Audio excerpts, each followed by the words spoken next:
another edition of Discussions of Truth.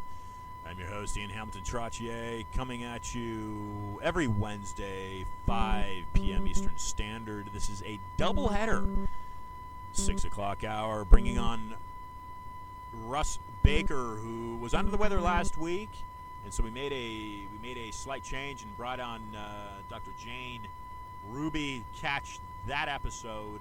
She is a double PhD, Washington, D.C. based pundit. A Sea of New Media is her book, and it basically is an attempt to get people to realize that yes, there is corruption in American media, and it's becoming increasingly and ever so more increasingly damaged. That is the way that you receive information, and the information basically that you received is tainted. You are brainwashed. Okay, you're brainwashed. You're brainwashed from early school, from the curriculum you're seeing. If you have not read, if you have not heard me talk about Charlotte Iserbyt, former guest on the program, the deliberate dumbing down of Americans. Okay, yes, the Americans are deliberately dumbed down. You are deliberately meant to simply conform to society and become a good taxpayer and just make the wheel run. Make money for the powers that be. Okay? Don't question authority. But if you just heard Kevin Annette, we joined us the previous, the initial hour, and what he talks about is a movement in Canada, 58% now. Not sure what polls he's reading, but 58%, according to what he understands, of Canadians want to become a republic. That is break away from the colonial empire, or the former colonial empire. And I question whether it's a former. I question that. What is a former? Because are you aware that the finances of England are separate from the crown? So that yes, the Queen is a very wealthy woman. She has her palaces and her castles, and she has her golden chariots. But are you aware that her banking, the Bank of England, is separate? It's not even government controlled. Ring a bell? It should. The Federal Reserve. That's not a federal system. The Federal Reserve is nothing federal. It's not government controlled. In fact, it's never audited. It's never audited. And it's been in place since 1913 under Woodrow Wilson. Yet, what? It takes a major crisis, it takes a major recession or depression for Americans to start talking about that again? Oh, it'll happen again. Yes, it'll happen again. The Federal Reserve is not federal. And if you have information that proves that it is federal, please send it into the program, iantrottier.com. Send it in. I'm not saying that I specifically have a problem with it. I'm just saying that if you're a constitutional republic, and it's the effort 350 million wide, population wide, is that every person represent themselves, and that you achieve and fight for balance and equality for all, a la Martin Luther King, then you should have a financial system that is at least representing you. It's not representing you. And let's thread in the Bush family now, because that will be the topic of our next guest. We're going to wait a few minutes to bring him on. But yes, he'll be talking about the Bush family. So what I'm talking about is why fight, and nothing against the military, and nothing against defending yourself, your homeland, but how much were you defending a homeland under the initial Bush's invasion? What was it, of Kuwait? He went to it was Operation Desert Storm? Isn't that what the name of his conquering efforts to conquer the oil in that region? And then Junior, again, I don't necessarily have anything against Bushes. Okay, what I have, my issue is whether you as an American, or me as an American, and certainly as a peaceful an American, are you working hard enough to get the politicians who are working for you to work for you? Or are they simply working for the powers that be and control and manipulate the American military and the American system and the American economy? Because fighting wars in the Middle East under a cover of oil or religion or whatever excuse is given to you, Afghanistan, terrorism, whatever it may be, how is that really defending your own land? How is that really? Because isn't the overall isn't the motive to spread peace? Right? You want a global community. You want a united world. Oh, who doesn't?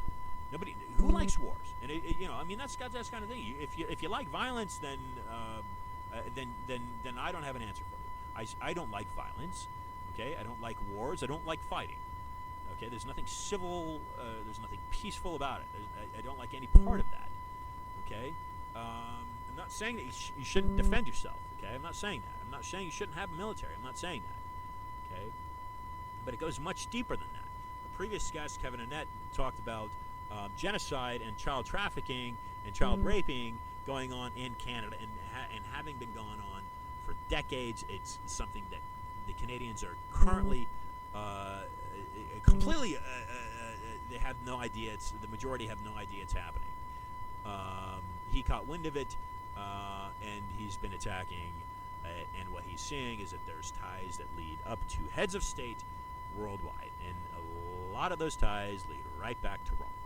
Okay, and that is what Kevin has been fighting now for 3 decades, and he relies on programs like this, Discussions of Truth, to get his word out, because they are squashed by mass media. Hence, our effort to run the site stopmassmedia.com, and that's where you can find streaming 24/7 a selection of all previous shows that we put on. We are now in our 4th season, and we thread through Wynwood Radio. Okay, if this is your first time listening to the program, I urge you to please just type in your browser bit.ly, bit.ly, that's bit.ly, it's a short link, / Zika, capital Zika, Zika Miami Beach, capital M and B. Type that in your web browser. I think if you probably type Zika Miami Beach in without the short link, you'll probably yield the same result. That is an article that I wrote now 4 years ago, 2016, regarding the Zika virus that came ashore in Miami-Dade and the controversial pesticide combated to fight the so-called Zika virus. And what I found should really appall you. And yes, it does link to the coronavirus. Let's give another example of how the media is completely manipulated today. Zero Hedge published an article, tweeted an article about the coronavirus and suggesting that a researcher, a doctorate linked to the Wuhan lab there knew that this outbreak was on the verge of happening, suggesting that it may have been orchestrated by human beings, perhaps deliberately released, and that that researcher had run ads looking for help to come in with his studies. Okay, certainly is simply suggesting that may have happened got Zero Hedge completely banned from Twitter. So ask yourself, if that person was you writing that article at Zero Hedge, you simply are suggesting something out of the box, right? You're suggesting an alternative view, an alternative theory, even if you don't have enough information or research or science to back it up. If that person was you, that you were suggesting that, hey,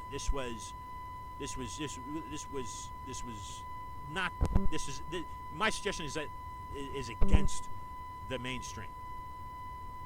How would you react if it was you that was banned? Miriam Hennon been on this program three times.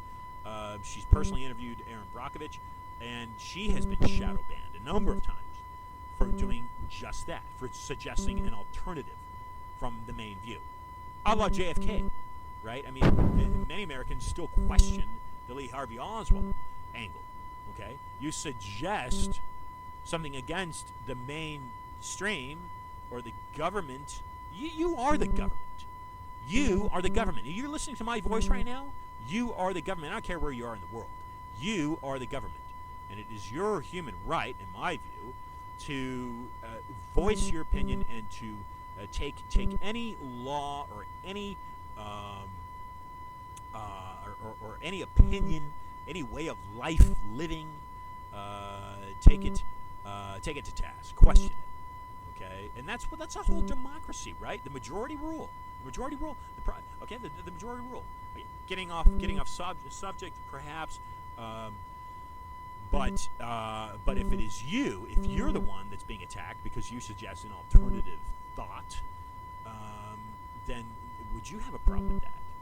Thinking should be free, right? All right. So the thought incepts in your brain. You write it down, and you are banned from an electronic platform that doesn't hurt anybody or anything because of an alternative view or an alternative thought. Okay, that's called complete brainwashing. Okay, it's manipulating how you think, and it's manipulating how you live your life. Because then you become scared. I mean, that's kind of like terrorism, isn't it? All right, because then you become scared. All right, so perhaps I'm philosophizing here, but that's because I can. All right, so IanTrottier.com. Follow me on Twitter. Follow me on Instagram. Both handles INTROTTIER. Donate to the program. Buy shirts. I've got shirts for sale. No More Lies. StopMassMedia.com. You can get those on the website IanTrottier.com. You can also get them via StopMassMedia.com. And every Wednesday I'm here, 5 o'clock Eastern Standard.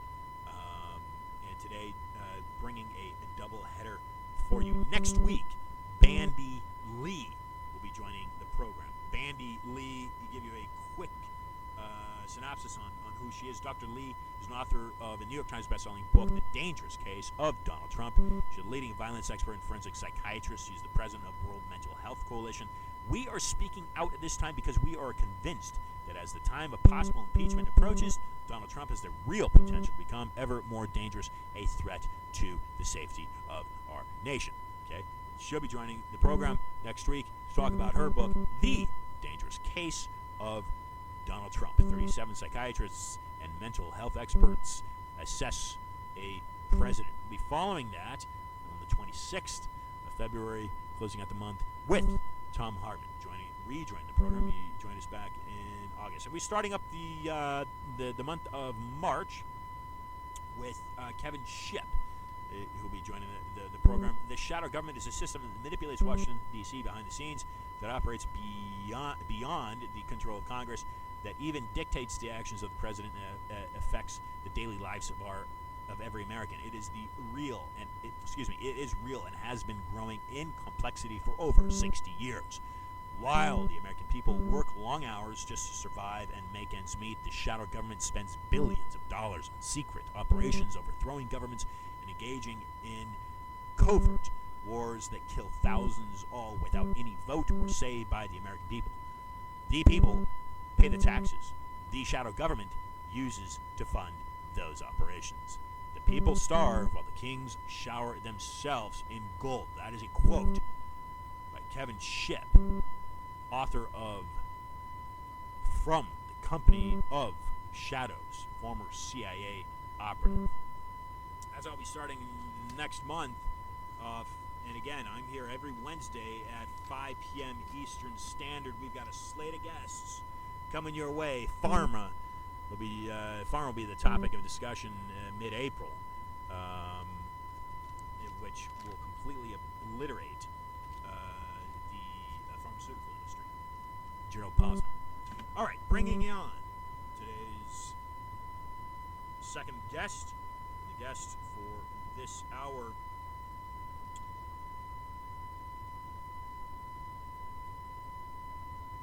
dialing in Russ Baker. Quickly give Russ an intro here.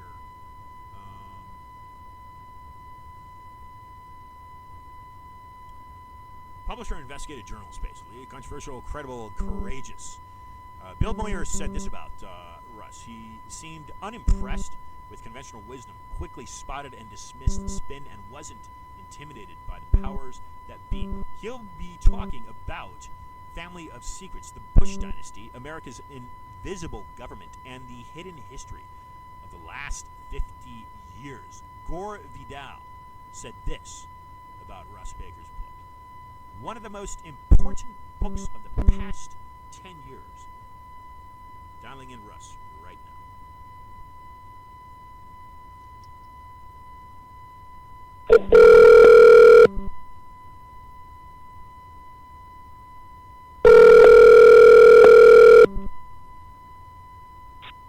Hey, Ian.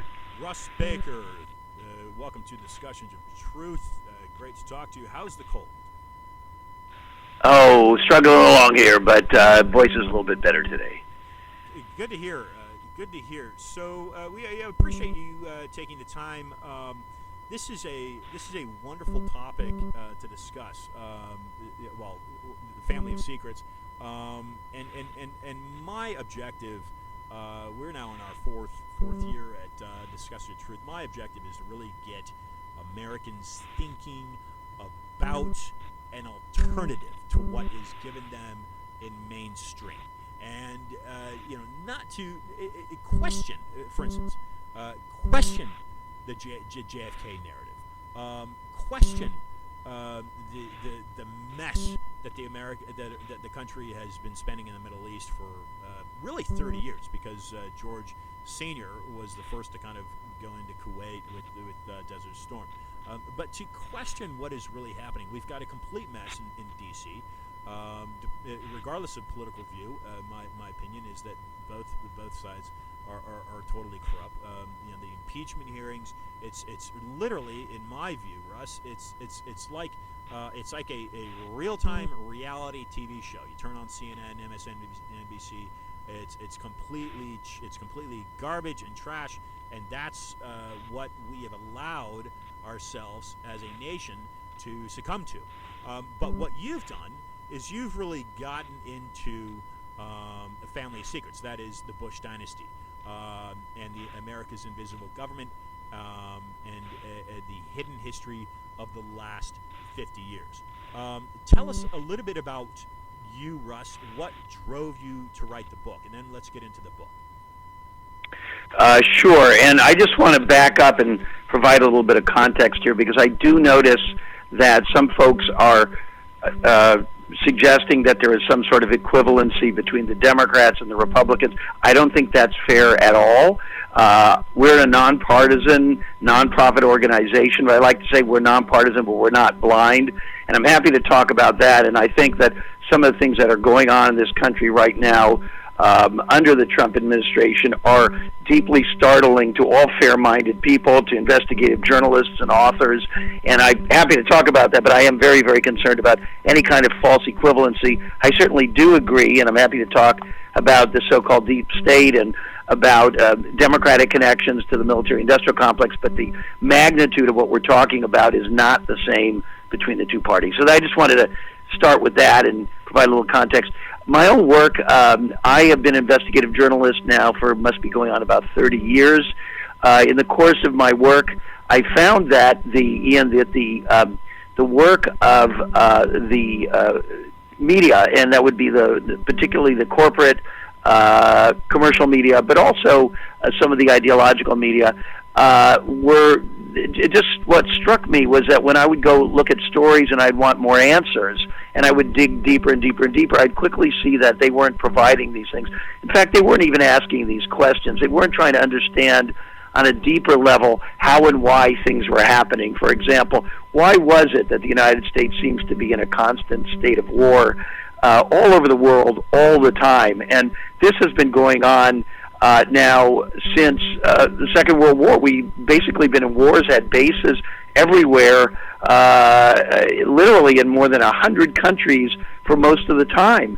And I just thought, we're not getting good answers. And then I began following the money, as Deep Throat allegedly said, the Watergate scandal, and I started finding back histories that had never been reported. They weren't in the popular history books or the textbooks, the so-called government investigative commissions, whether it was at 9/11 or this bank most people have forgotten about, this BCCI, the hearings they held on Iran-Contra. They never got to the bottom of any of this stuff. And, you don't have to be one of those people who believes that there's something sinister behind everything to see the inadequacy of these reports. And then, of course, we go back to the Warren Commission, the same thing. Even the better inquiries into things like the assassination of public figures, such as the House Committee on Assassinations, pulled their punches and stopped before their investigators could go very, very deep. So this deeply troubles me. I don't think we're getting the real truth about most things, and that's my mission, to get to it, and that's why I started WhoWhatWhy.org, a nonprofit organization that takes no money from commercial interests and relies entirely on public donations to take the stories that others are, I think, handling in a superficial way and try to drill down. Yeah, and unfortunately, Russ, that is becoming what you've been doing now for 30 years. WhoWhatWhy.org is becoming so much more important in the age of, since the current administration has gotten in the office. And I love what you said about bipartisan. And yes, I definitely want to get into that because I feel that we are being pigeonholed to take sides deliberately to create a divide, which is absurd. However, in the age of fake news, I don't remember the previous administration addressing that very much. So I'm saying in the age of fake news, what you've been doing now for 30 years is becoming increasingly more important to receiving information, because what is received on the mainstream is in my opinion completely it's frivol, and it's meant to simply brainwash viewers and listeners. One of the things that strikes me is, for example, there's this news story the Washington Post has out about how the CIA had a backdoor into this software, and originally they were cryptography machines, but then it became software, and that was sold to so-called the enemies, but that they also had a backdoor even into their own friends. And it's a fascinating article, but what I noticed about it, and I was just emailing with a colleague, is that there's a tendency to tell these stories as if they're sort of like interesting history. Isn't it interesting that they were doing this? And the article sort of presented as if somebody, excuse me, kind of a bit of a cold here, as if somebody at the CIA had provided this to them, which may well be, but it's as if the agency's saying, we don't do this kind of thing anymore, but you might find this interesting. And, that strikes me because there's so little by the media about what's going on now or what's been going on in recent history. And so, we just saw something about the killing of Malcolm X, where they're saying, "Oh, new information. It wasn't, it wasn't these black guys. It was these black guys. It was these other black guys." And I'm thinking, that's such disinformation because, of course, anybody who's read up on that know that there were all kinds of complex factors involving the national security state, including the New York Police Department and the FBI. And so the fact that they sort of claim, that, we've dug deeper and now we have another answer, these are sort of distractions, deliberate distractions, and they're not dealing with, what are these entities now? What is the CIA? What is the FBI? Who really has any say or even knows what they do? Does a person who's elected briefly to the Oval Office, do they actually have any say or real knowledge of what goes on there? Does even the briefly appointed director of those agencies really know what's going on? And I have to tell you, for my upcoming book, I'm going to be quoting some former directors of these places who admitted to the president that they themselves had fairly limited knowledge on what was really going on in their own shop. That's wonderful. I like to. I don't know if you're familiar with Ray McGovern, but he's been very outspoken about what's happening in the CIA, and he actually talking about speaking of Bushes, he to the first Bush to occupy the Oval Office, he would hand deliver and daily brief him. That's the level of the CIA that Ray got to in the 80s, and now he's completely he sees the corruption in the CIA. And he's totally outspoken about it. He joined the program about 2 years ago, and he had this to say on the program. He says, Ian, we no longer have any real sense of free media.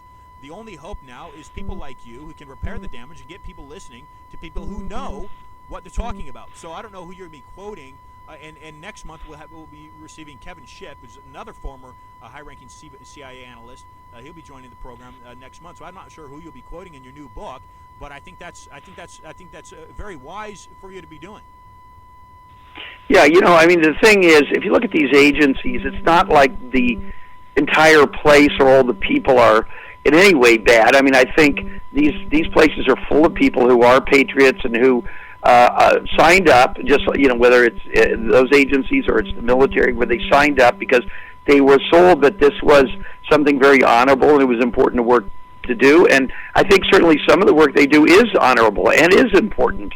The problem is that the entity also does other things that they may be often unwittingly, because it's so compartmentalized, contributing to, and the overall thrust of the work being done by these entities individually and then collectively with the larger U.S. government, and I would say big parts of business as well, may not be in the interests of the public. And when I talk about the public, I'm a little reticent about these things, about American interests, because I get that we live in a country, and I get that we are proud to live in this country, and we don't want this country to be harmed. But at the same time, really, if we're human beings, we don't want anybody to be harmed. We want the standard of living in the world to rise. We want everybody to have the right to not die from poverty or starvation or war. And so I think we have to look at these things differently, and once we start doing that, we see that the bifurcation of us versus them, meaning Americans versus the other, whoever that is, the people who are trying to come into this country to take our jobs supposedly, or this or that, is actually a little bit of a shell game, because in fact there are so many problems right in this country between Americans and other Americans, and where it becomes that, and it becomes about Americans versus other Americans, it is again the other. If you're white, it is those black people. If you're one religion, it is the people from the other religion.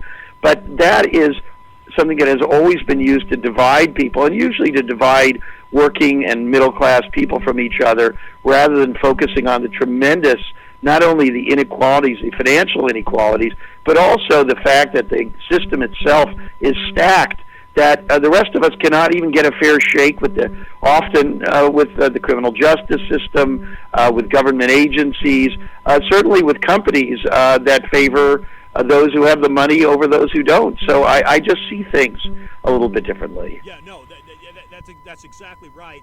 And again, the cornerstones of the Constitution that makes the Republic a free place is just that: the freedom of, freedom of religion, freedom of press, and certainly press is becoming completely manipulated. Russ, have you gotten into at all former Stanford Hoover fellow Anthony Sutton? Have you gotten into his work at all? Oh, sure. Yeah, he was terrific. Yeah. Let me say this, in terms of the press and in terms of deep inquiry, I mean, one of the interesting things is that most of the American public doesn't really pay a lot of attention. And I think if you ask people, they'll admit it.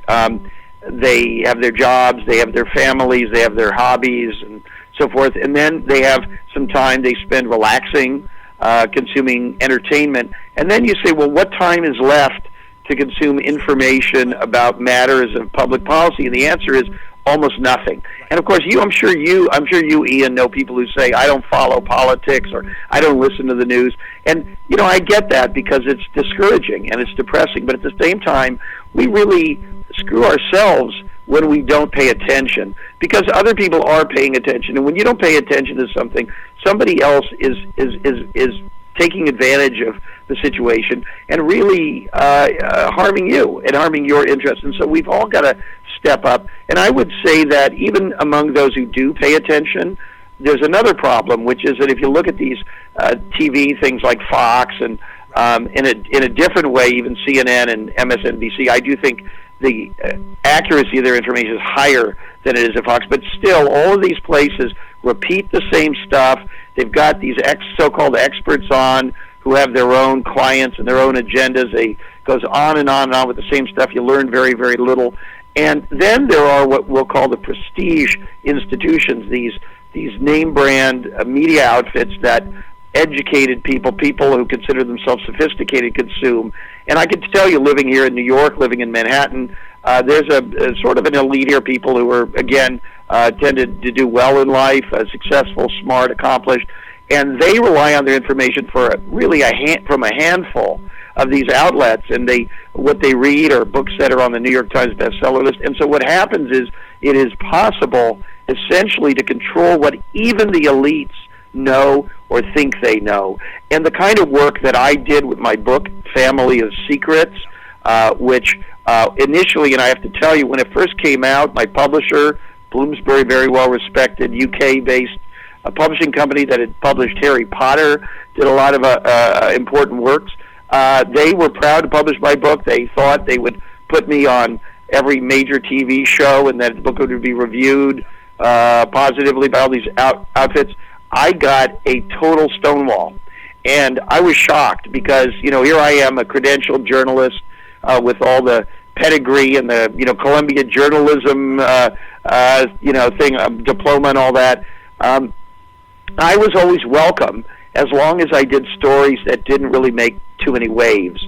But when I started going deep into these stories, the Kennedy assassination, Watergate, all of these things, where I discovered a whole different narrative than I'd ever seen anywhere else before, that I really pieced together through hundreds of thousands of documents, more than 1,000 interviews. I pieced all this stuff together, and when I brought it to these places, they all went, "Wow, this is amazing."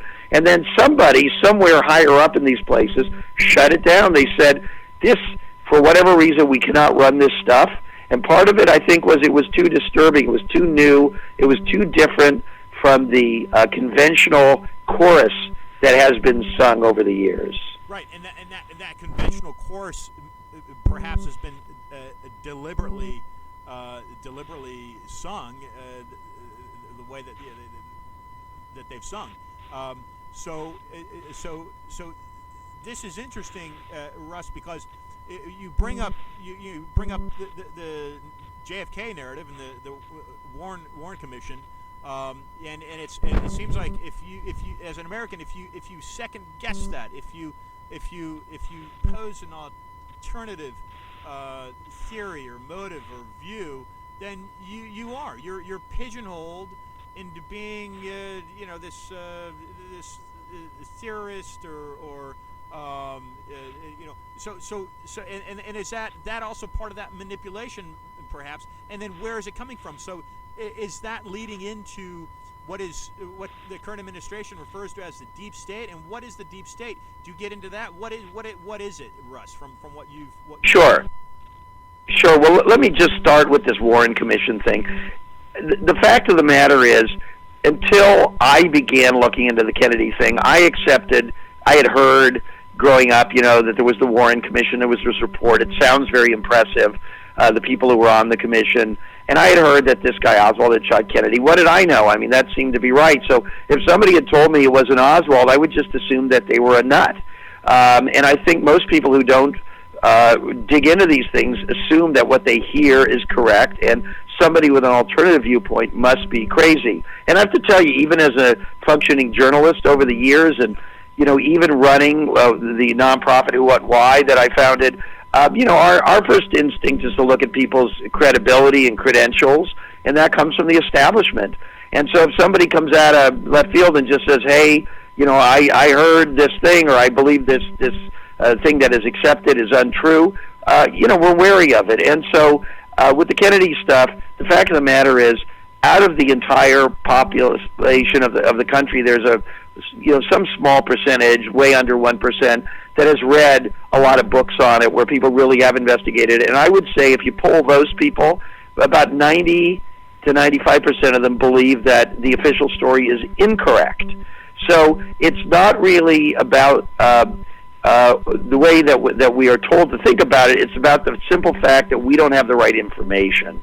That was my motivation in starting Who, What, Why. And I will tell you, as far as the deep state goes, that term has been so badly damaged that you can't even really use it, even though it is a legitimate term. But you see, the problem is this: the term deep state was a neutral term derived by largely by academia. It originated, as far as I know, in Turkey. And this was a common term in common parlance that was used. People would be taught about this at university. And the deep state, there was the state and there was the deep state. And the notion was the state was the visible official organs of the state, and the deep state was another layer. And it was people working in the institutions, in the establishment, doing actual work, who may have had their own agendas that did not necessarily comport with what the public was being told. And this is not, and I want to underline this is not a kind of a superstitious or way out there kind of notion. It's a notion that's true everywhere. Every big institution has the way that the public face that they put on it, and then there are the internal interests of elements. And, this is what I was talking about earlier with, say, the CIA, that somebody comes in temporarily as the CIA director, but there are people who've worked there for 10, 15, 20, 30 years, and they have institutional knowledge that's considered to be beyond top secret. They're not going to talk about it. They're not going to share it with their purported boss, and they have their own view of the mission of the agency, the role they've played, and what the role should be.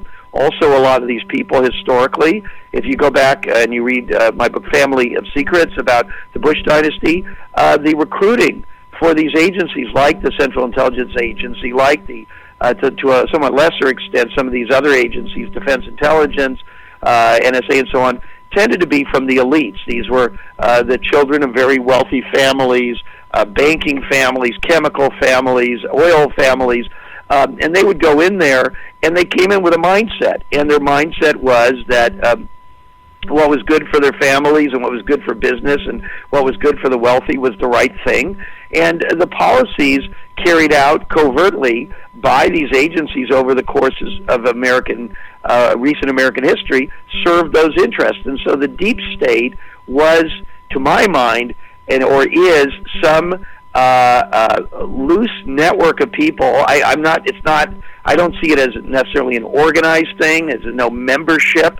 It's not particular people. It's shifting people go in and out of it. When you are part of this kind of consensus building, largely unseen mechanism, you're part of the deep state. And the deep state includes banks and powerful corporations and so on, and it's a non-partisan phenomenon. I mean, I think when you look at somebody like John Brennan, who was the CIA director, who was associated with the Democrats and with Obama, he's deep state. But on the other hand, he rebelled against what was going on with Trump, against another part of the deep state. And I think this is critical because Trump, unfortunately, who I do think is an extremely, extremely dishonest and dangerous person, and who, as a journalist, I feel is basically borderline psychotic and doesn't even know right from wrong, misrepresents and lies about everything. And if you fact check him, there's practically nothing he ever says that is 100% or even 60% true. He decided to co-opt the term deep state largely on the recommendation of Roger Stone, with whom I've known over the years, and I've broken bread with. Roger got interested in this deep state phenomenon read my book, Family of Secrets, and then wrote his own book, about the Bushes. I wrote about the Kennedys. He wrote something about the Kennedys. But see, what Roger did was Roger twisted, and I say this as a guy who I've had lunch with. I mean, I think he twisted this concept for the purposes, for his own political purposes, gave it to Trump, and then Trump was able to instrumentalize this to a base of people who were not educated, not well-read, don't really understand this phenomenon, who then began using it back against the Democrats when that's not really what it's about. What is, and not to get into current politics, but what is Trump doing? What's his motive in your opinion? I just see him as a completely reckless, dangerous person who really has no idea what he's doing. I think, frankly, all the indications to me are that he's a mentally unhealthy person. And I don't want to compare to other countries, but there are other countries that had a mentally unhealthy person who was a great public speaker, rallied people who were feeling bad about their situations or themselves, and they got excited and they all showed up and they yelled, and really bad things happened. I think this country is on the precipice of tremendous danger. I live in New York. I covered Trump.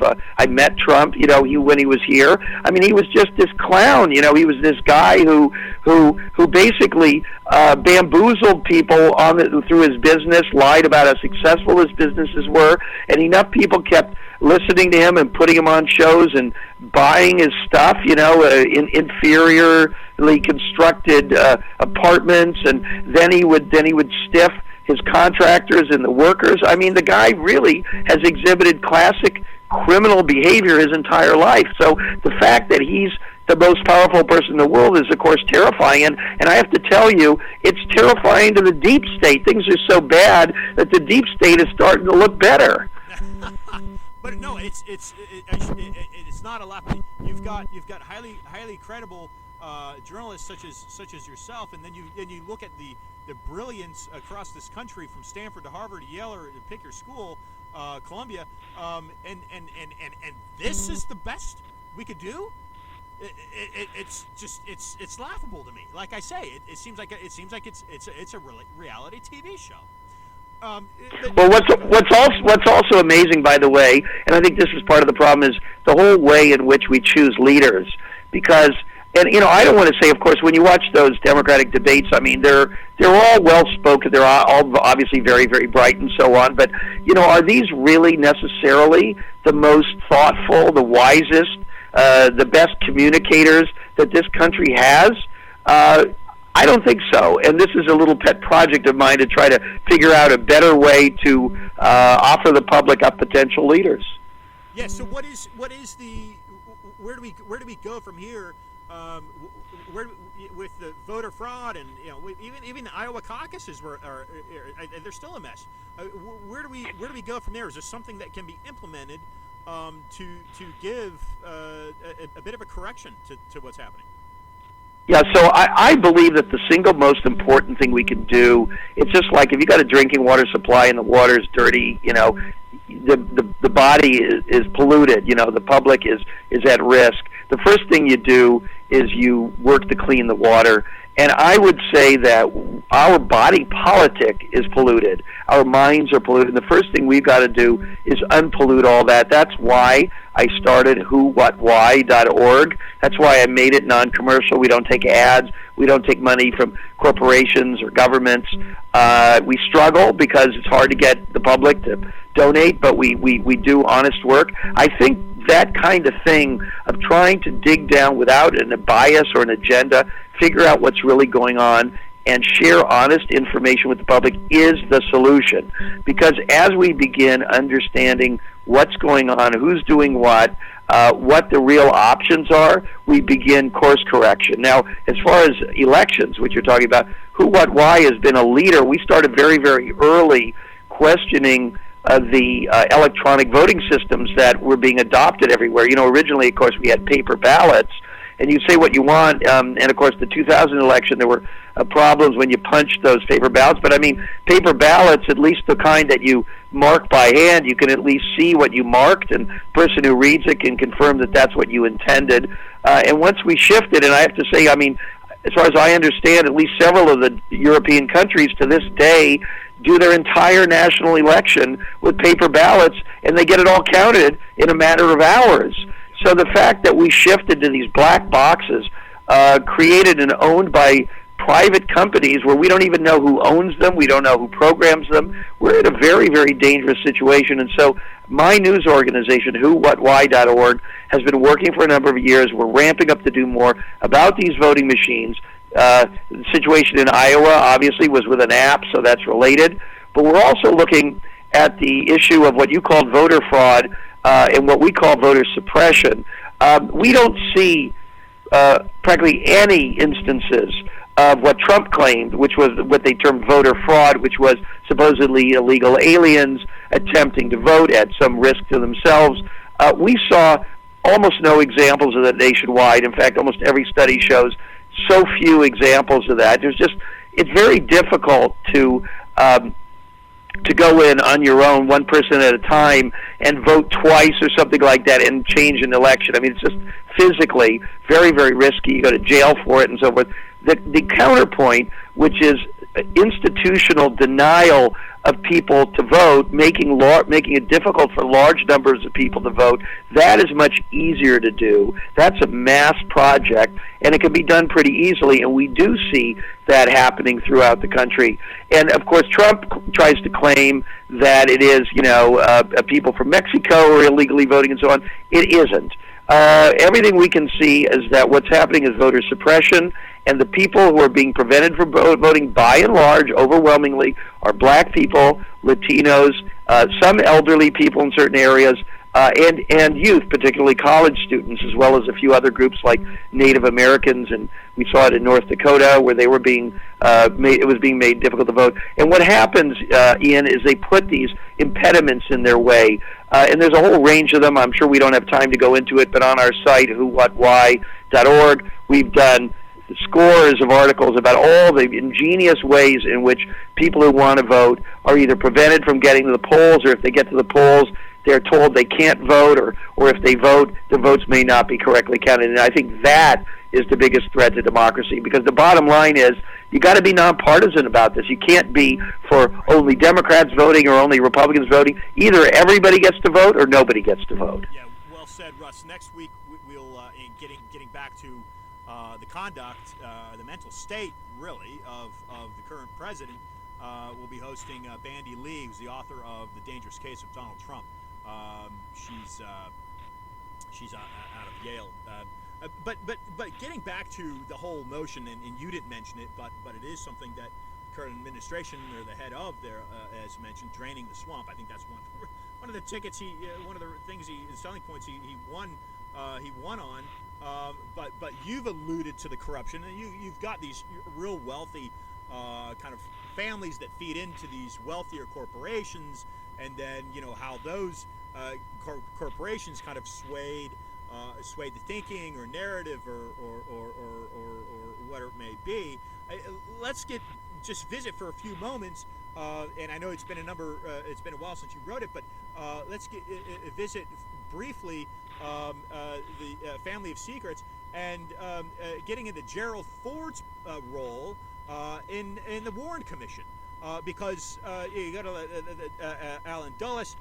The Warren Commission seems to be it comes to be written in a tunnel view, but yet the man that became elected president had a major role in the writing or development presentation thereof. Became the president of the Warren Commission, and Gerald Ford. What can you say about that, and how that relates to the Bush family, Russ? Well, I mean, I got interested in the Bush family because I was fascinated with the fact that George W. Bush looked to be on his way to re-election in 2004 after it was revealed that the American people had been sold a bill of goods on Iraq and weapons of mass destruction. I had written about that, and then I was astonished to see that he was able to aggressively campaign and actually even vilify John Kerry, who, unlike Bush, was a war hero, did serve in wartime, in a war, and I had done a lot of research on George W. and his not serving.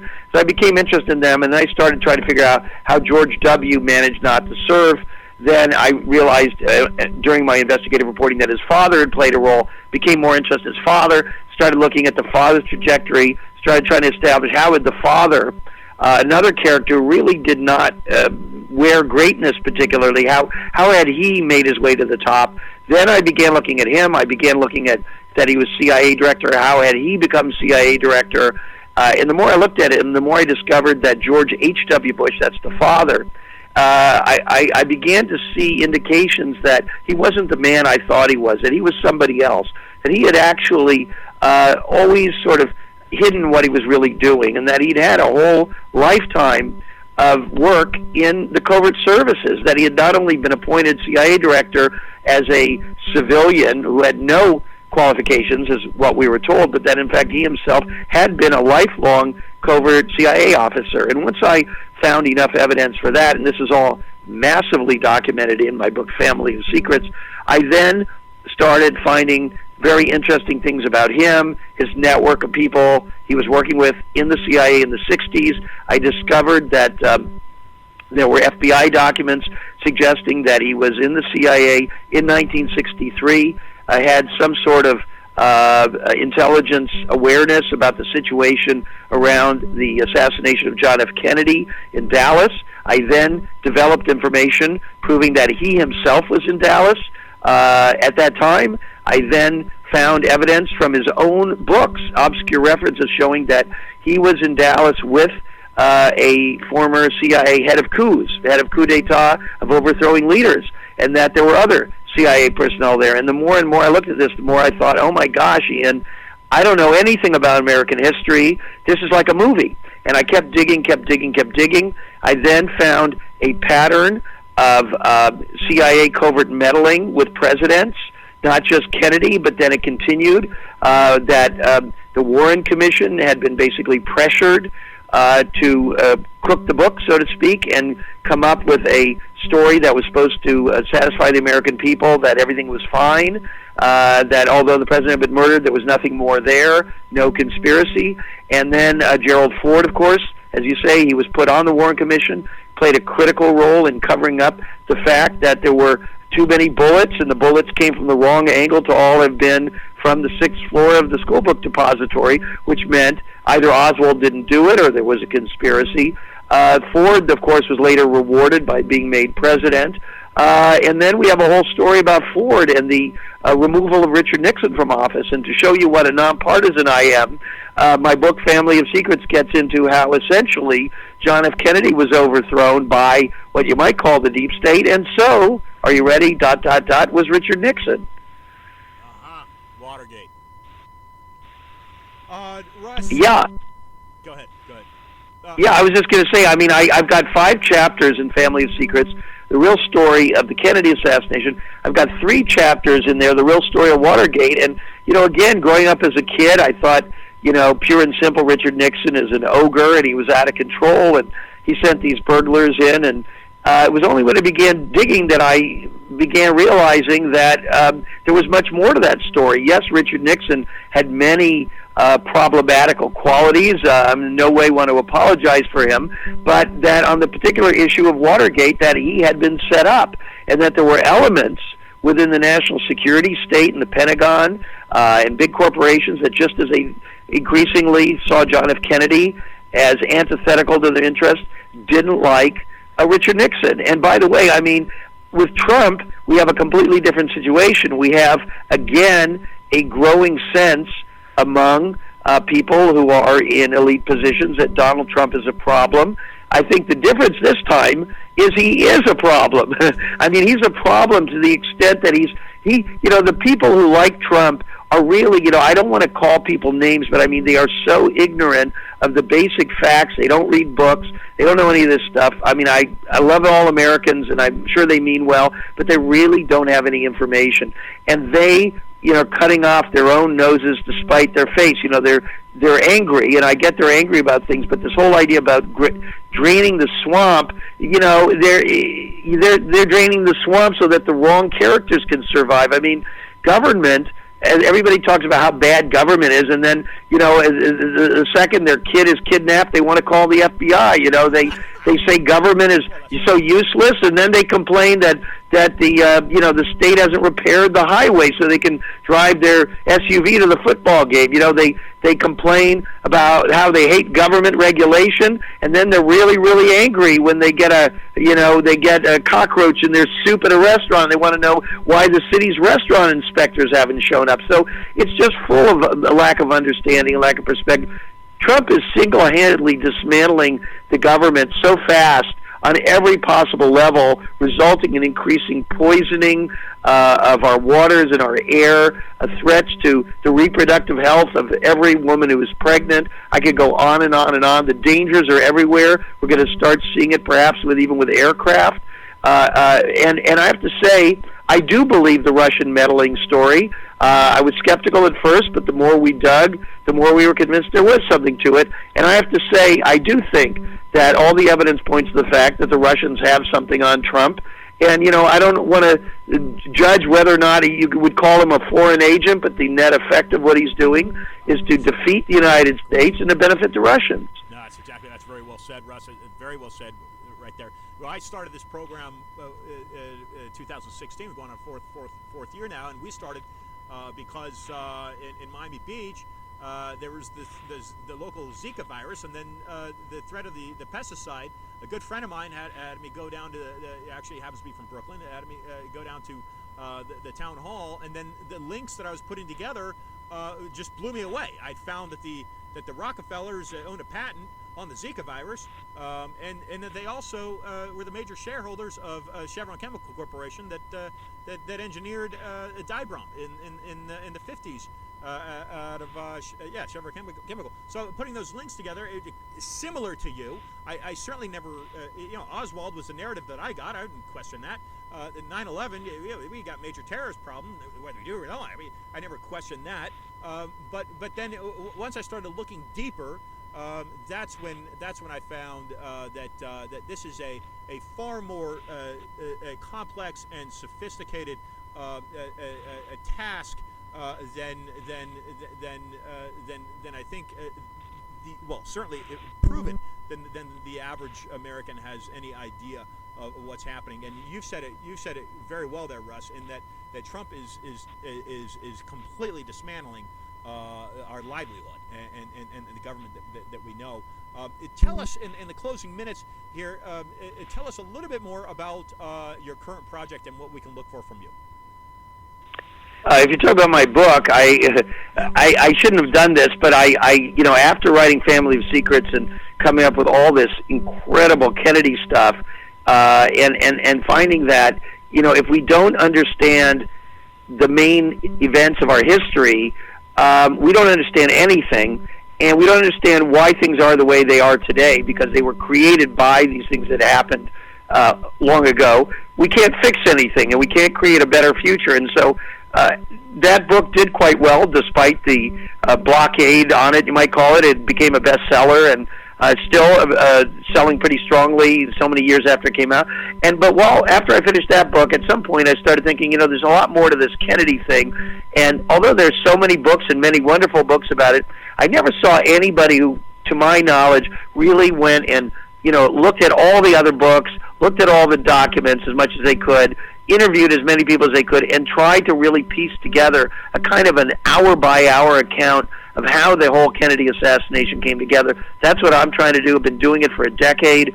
It's a huge amount of work. I have to do it in my so-called spare time when I'm not working 80 hours a week running WhoWhatWhy, the news organization. So it's hard, but I'm hoping that maybe in a few years it'll be done. I'd be happy to certainly come on and talk about it. Fantastic. And we will gladly receive you. Russ, some final words, some final thoughts for listeners to close out. Yeah, I would just say, listen, I know we're all depressed, we're all discouraged, it's overwhelming. We all need to go watch a good comedy and snuggle up with a loved one, but in the end, we need to recharge our batteries and go out and keep on informing ourselves. And I want to stress the fact that people say, well, what can I do? I'm just an individual. But, all those people you see running for president, they're just individuals. They managed to get themselves in a position where they were able to get on that debate stage. But, I think all of us really have a lot of power. And you can just start with very, very simple things like getting on social media, sharing this podcast, sharing articles and books with other people, enlighten other people, spread the word, get the truth out as widely as you can, and then we all begin working together to build a better future for everybody. Incredible. Very well said. Ladies and gentlemen, Russ Baker. Russ, we look forward to bringing you back on. Keep up the excellent work. Thank you for joining Discussing the Truth. Thank you. Appreciate what you're doing.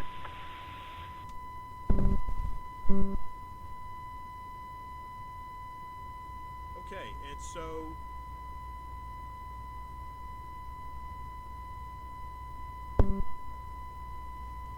there you have it. Look, I started this program very similar to what Russ is saying. You simply have more power, I think, than those who have power want you to realize you have power.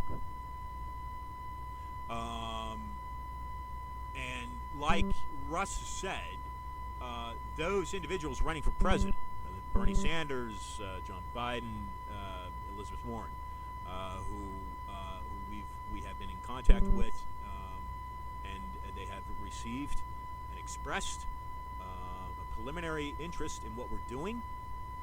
That's actually the first time I've mentioned that on this show. But look, if you go through the guest list, again, we're in our fourth year now, and you look at the people that have come onto this program, the credibility, the scholastic achievements, that is a complete reflection, unfortunately, of the dire need for there to be real change to happen in this country, and not only the country but globally. Kevin Annette joined us last hour. Okay, this has been a double header. We're now in the 6 o'clock. We're in the 7 o'clock hour now, but the 6 o'clock hour Eastern. Kevin Annette's a Canadian-based author, and saying, "Hey, look, there's way too close of a link between church and state in Canada. 58% of Canadians want to become a republic, want to be completely like Scotland, right, in a sense, and Ireland. Okay, want to completely disassociate themselves from the crown, from the colonial empire. Okay, because there's way too much dirt happening. Okay, now Kevin's research is a little less palatable in a sense than what we've discussed here with Russ. But genocide, child trafficking, that's just completely disgusting as far as I'm concerned. Okay, and that's a very real look. Kevin's efforts led to the resignation of Pope Benedict in large part. That is the power of individual, just like Russ is saying. That is the power of individual. And if you just sit back and let this go by, and let your life go by, and just continue to be a contributor to someone else's life or corporation, then you're doing yourself and those around you an injustice. So if any of this resonates with you, do something about it. Like Russ has just said, retweet it, share it, share the podcast, donate to the program, donate to WhoWhatWhy, donate to Kevin. What Kevin's doing. This needs to happen, folks. It needs to happen. Because your large corporations hidden in the fabric that you don't even take into consideration on a daily basis. Again, I'll say those that make up the Federal Reserve, if you will. okay, the non-federal economic system that runs the military-industrial complex in large proportion.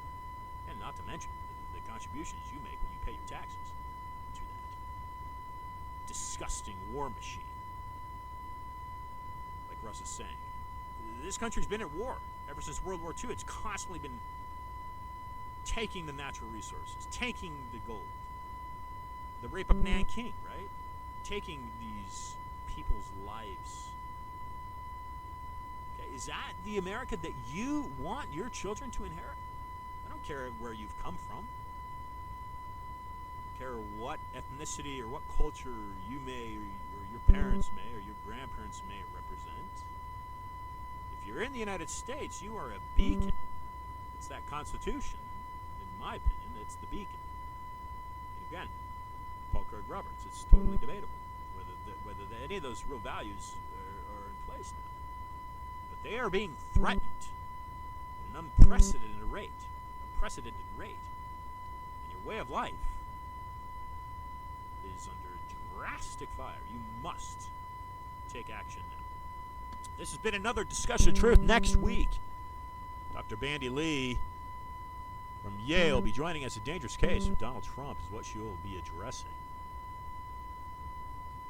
You've tuned in to another Discussion of Truth. Share it with someone. Get the word out. And until next week, Wednesday, 5 o'clock Eastern, I'm your host, Ian Hamilton Trottier. Twitter, Instagram, Ian Trottier. That's INTROTTIER. Follow me on either one of those platforms, both the platforms. I'll be right back here in a week's time, 5 p.m. Eastern Standard. And until then, be awesome.